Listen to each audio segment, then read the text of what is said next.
Allô, bonjour tout le monde, je vous espère bien portant.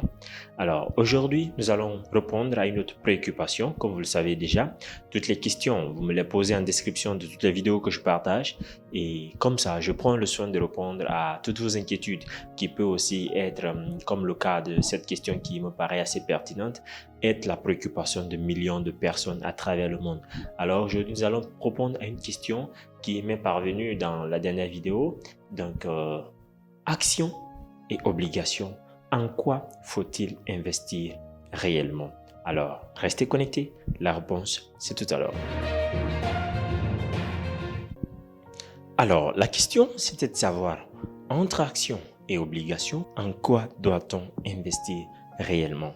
Avant d'abord de donner mon petit conseil à la fin de cette vidéo, je m'en vais m'appesantir un peu sur quelques petites définitions du concept vous permettant éventuellement de pouvoir vous appréhender du terme concret de la chose, ce sur quoi vous devez vous appuyer pour formuler votre propre analyse et décider qu'est-ce qui est mieux pour vous ou non. Alors, ce qu'il faut retenir entre action et obligation, éventuellement quand on dit action, on pense tout de suite aux actionnaires. Quand on parle d'obligation, on pense aussi aux obligataires.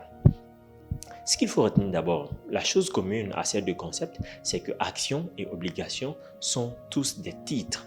Alors, ce sont des investissements. Ça dépend alors du type d'OPA, entendu par là, offre publique d'achat, auquel vous voulez souscrire éventuellement.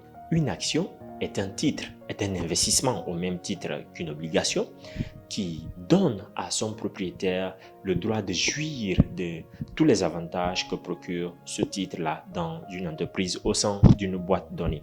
Alors, une action est simplement un titre d'investissement qui contribue soit à la constitution d'un capital pour une entreprise, soit à l'augmentation d'un capital. Alors, ce qu'il faut retenir concernant les actions, c'est qu'une action donne à son propriétaire le droit de vote de siéger à l'assemblée de l'entreprise. Ça veut dire tout simplement que si vous détenez des actions dans une entreprise telle que Yellowgate Holding SARL, vous avez le droit de siéger à toutes nos assemblées, de décider de la vie future de l'entreprise à long terme et aux décisions majeures de l'entreprise.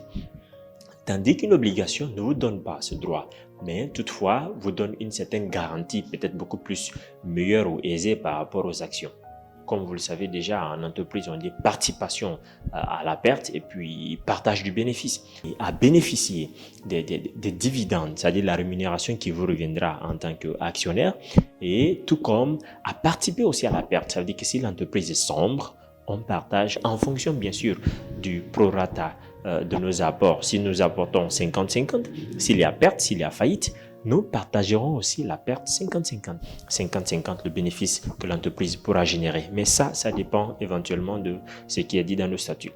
Tandis que une obligation, c'est aussi un titre d'investissement, mais cette fois-ci d'ordre créancier. Donc, ça veut dire que ça ne constitue pas forcément un élément du capital. Hein. Je veux parler du capital social, bien sûr.